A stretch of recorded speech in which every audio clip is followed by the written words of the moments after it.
नमस्कार दोस्तों, कामयाबी तक चैनल में आपका स्वागत है। आज हम आधुनिक भारत का अगला भाग करने वाले हैं।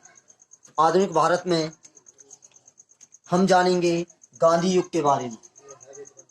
पिछली घटनाओं के बारे में थोड़ा सा बता दें आपको। जब लोकमान्य तिलक और Annie Besant home rule league की स्थापना कर देते हैं तो उसका विरोध गांधी जी भी करते हैं। देखो, आपको आगे पता चलेगा गांधी जी क्यों विरोध करते हैं।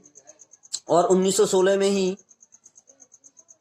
लखनऊ समझौता होता है, जिसके कारण नरम दल और गरम दल आपस में मिलते हैं। और आपको बता दें कि यदि आपको पिछली घटनाएं जाननी है तो आप हमारे पिछले वीडियो को देखें। अब हम शुरू करते हैं गांधी युग। गांधी युग शुरू करने से पहले मैं आपको गांधी के बारे में बताना चाहूँगा।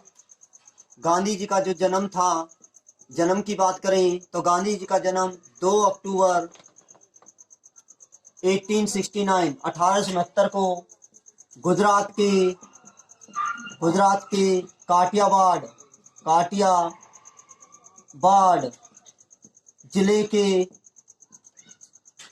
जिले के पोरबंदर नामक स्थान पर इनका जन्म होता है। अगर इनके पिता की बात करें तो इनके पिता का नाम था करमचंद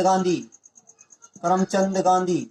यदि इनकी माता की बात करें तो इनकी माता का नाम था पुतलीबाई।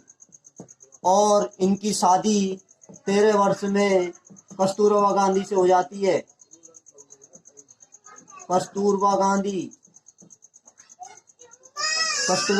से इनकी शादी हो जाती है और इनकी पत्नी का नाम हो जाता है कस्तूरबा गांधी। अब आपको बताते हैं गांधी जी एक पॉपुलर व्यक्ति कैसे बने। तो 1894 की बात होती है। तो गुजरात का एक व्यापारी होता है जिसका नाम होता है दादा अब्दुल्ला के कहने पर ये गांधी जी गुजरात से दक्षिण अफ्रीका जाते हैं। लेकिन दक्षिण अफ्रीका में इन्हें बहुत सी कुरीतियों का सामना करना पड़ता है गांधी जी को। तो क्या क्या सामना करना पड़ता है। गोरों के द्वारा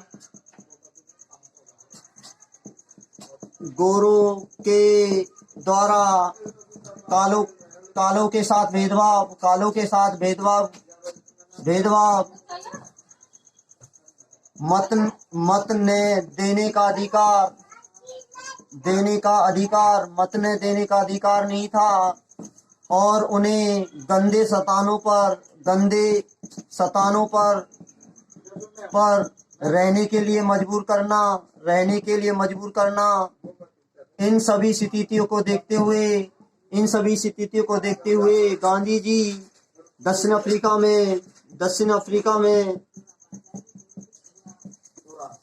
अफ्रीका में गांधी जी नटाल भारतीय कांग्रेस की स्थापना कर देते हैं। नटाल भारतीय कांग्रेस की स्थापना कर देते हैं। भारतीय कांग्रेस की स्थापना करते हैं। और इसी के साथ गांधी जी इंडियन ओपिनियन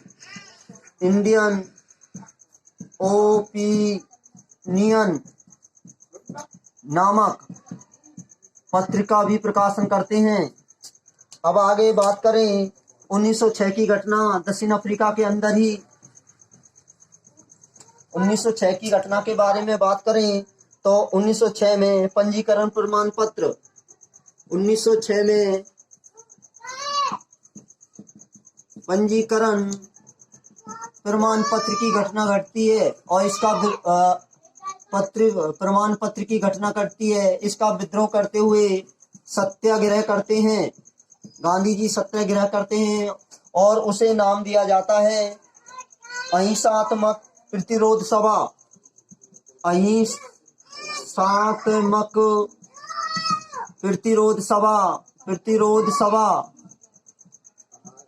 का गठन गांधी द्वारा ही किया जाता है।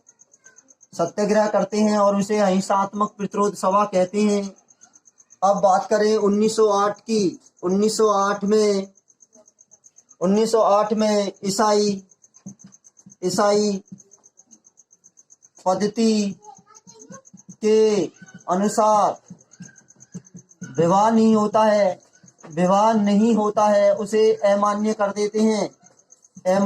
देते हैं और इसी समय कोर्ट के द्वारा एक और नोटिस सामने आता है कि जो कर है, कर 3 पौंड कर दिया जाएगा। ये इससे लोगों को बहुत ही परेशानी का सामना करना पड़ता है और इस कर का विद्रोह करते हुए गोपाल कृष्ण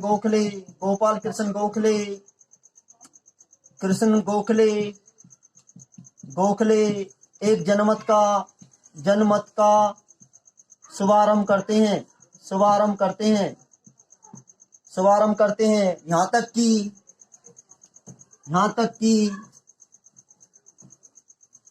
कि लॉर्ड हार्डिंग इसकी काफी निंदा करते हैं। लॉर्ड हार्डिंग निंदा करते हैं और 3 पौंड के कर को गोपाल कृष्ण गोखले, गांधी, हार्डिंग और CF एंड्रयूज ये सभी मिलकर अफ्रीका की सरकार से बात करते हैं और 3 पौंड के कर को खत्म करवा देते हैं। आगे बात करें, 1910 में अफ्रीका के अंदर पुनरावास धन की कमी हो जाती है जिससे लोग काफी गरीब हो जाते हैं। तो गांधी जी दक्षिण अफ्रीका में टॉलस्टॉय फार्म की स्थापना कर देते हैं। एक अपने मित्र के साथ मिलकर, एक शिल्पकार मित्र होता है, जिसका नाम होता है कालेन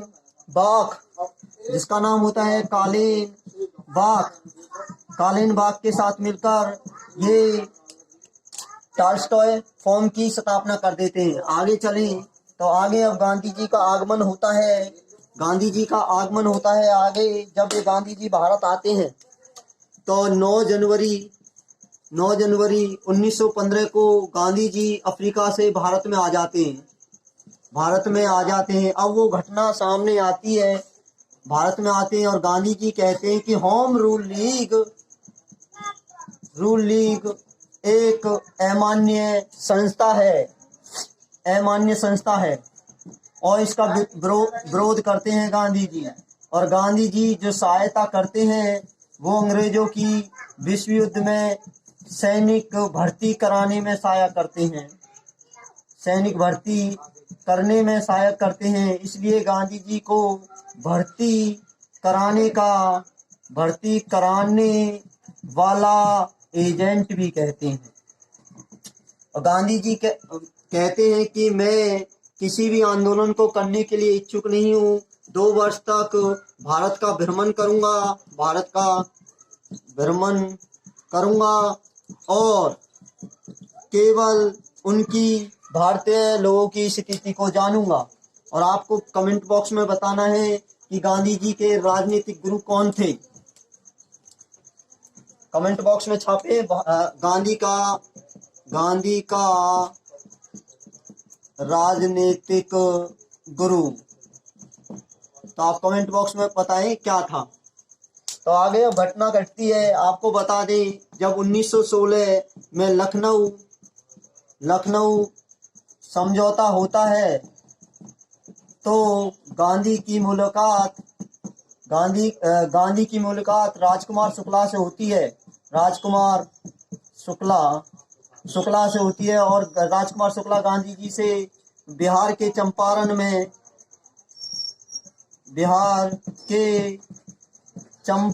में आने का आग्रह करते हैं और यहीं से नींव डल जाती है चंपारण सत्याग्रह की। तो आपका गांधी जी का राजनीति गोपाल कृष्ण गोखले। तो आपको कमेंट बॉक्स में बताना है कांग्रेस के अंदर नरम दल और गरम दल का विभाजन कब हुआ था, कमेंट बॉक्स में बताएं। तो आगे चंपारण सत्याग्रह।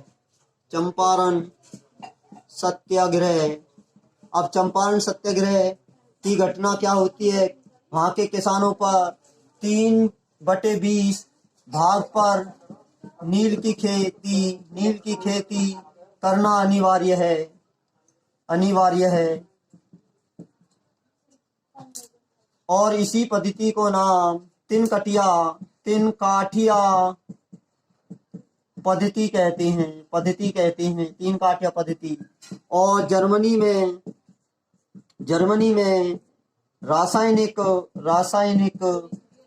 रंगों की मांग बढ़ती जा रही थी और इसी कारण किसानों को वे खदेड़ना चाहते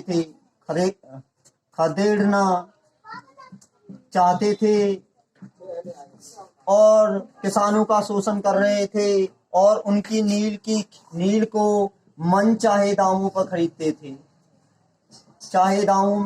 थे और उनका पूरी तरह शोषण कर रहे थे। और इसका निवारण करने के लिए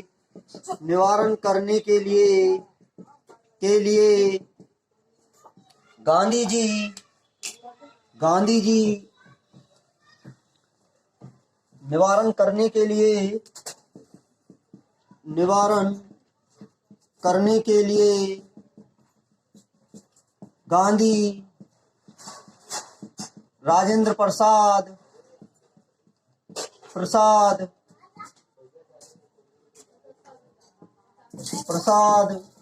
जेपी कृपलानी, राजेंद्र प्रसाद, जेपी कृपलानी,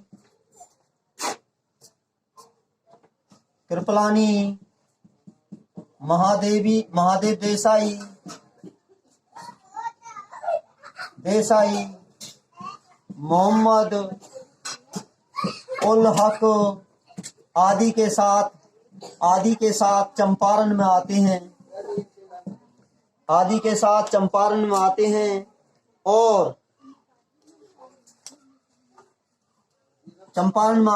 और इसमें इन सभी की जीत होती है। 25%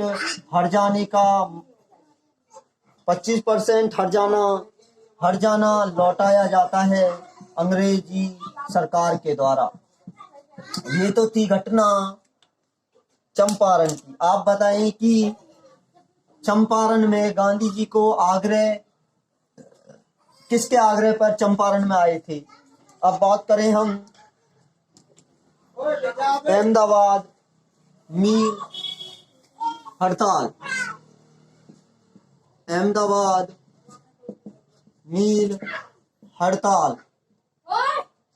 हड़ताल की बात करें तो ये जो हड़ताल है, यह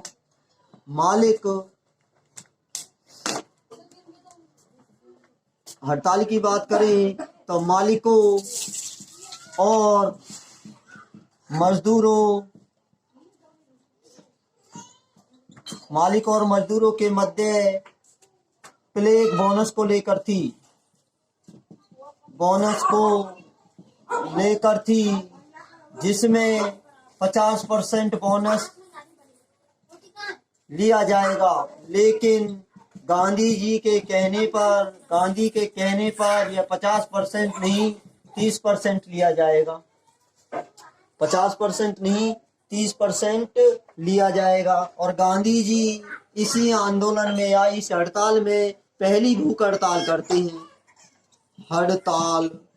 गांधी जी पहली भूख हड़ताल यहीं से की जाती है। तो आपसे प्रश्न पूछा जाए गांधी जी ने कौन से आंदोलन या कौन सी हड़ताल में पहली भूख हड़ताल की, तो गांधी जी 30 कर देते हैं। लेकिन जो सरकार होती है वो हम आपको 30% नहीं, 30 या 50% नहीं, हम आपको केवल 20% ही बोनस देंगे। लेकिन जब गांधी जी हड़ताल कर देते हैं तो ये आंदोलन काफी उग्र हो जाता है। उग्र होने के कारण सरकार और मजदूरों में, सरकार के मालिक और मजदूरों में सहमति हो जाती है और इस बोनस को 35% कर दिया जाता है। ये घटना थी अहमदाबाद मिल हड़ताल। अब बात करें खेड़ा सत्याग्रह। खेड़ा सत्याग्रह की बात करें तो किसानों की 100% या पूरी फसल नष्ट हो गई थी। लेकिन सरकार के अधिकारी कर लेना चाहते थे। सरकार के अधिकारी कर लेना चाहते थे, लेकिन कर लेना चाहते थे। राजस्व संहिता में लिखा गया है कि जब फसल के 1/4 उत्पाद के कुल उत्पाद से 1/4 उत्पाद होगा जब ही कर दिया जाएगा। लेकिन अंग्रेज के अधिकारी कहते हैं कि हमें कर चाहिए, वरना आपकी जमीन, मवेशी आदि को जब्त कर लेंगे। और ऐसा ही करते हैं। और इसी आंदोलन की खबर सुनते हुए गांधी वल्लभ भाई पटेल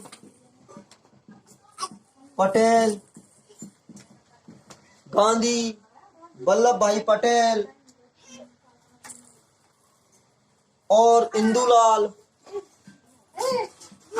इंदुलाल के साथ मिलकर खेड़ा में आते हैं और इस आंदोलन पर विजय प्राप्त कर लेते हैं। आंदोलन को जीत जाते हैं, विजय प्राप्त कर लेते हैं। और जब भी खेड़ा की महिलाएं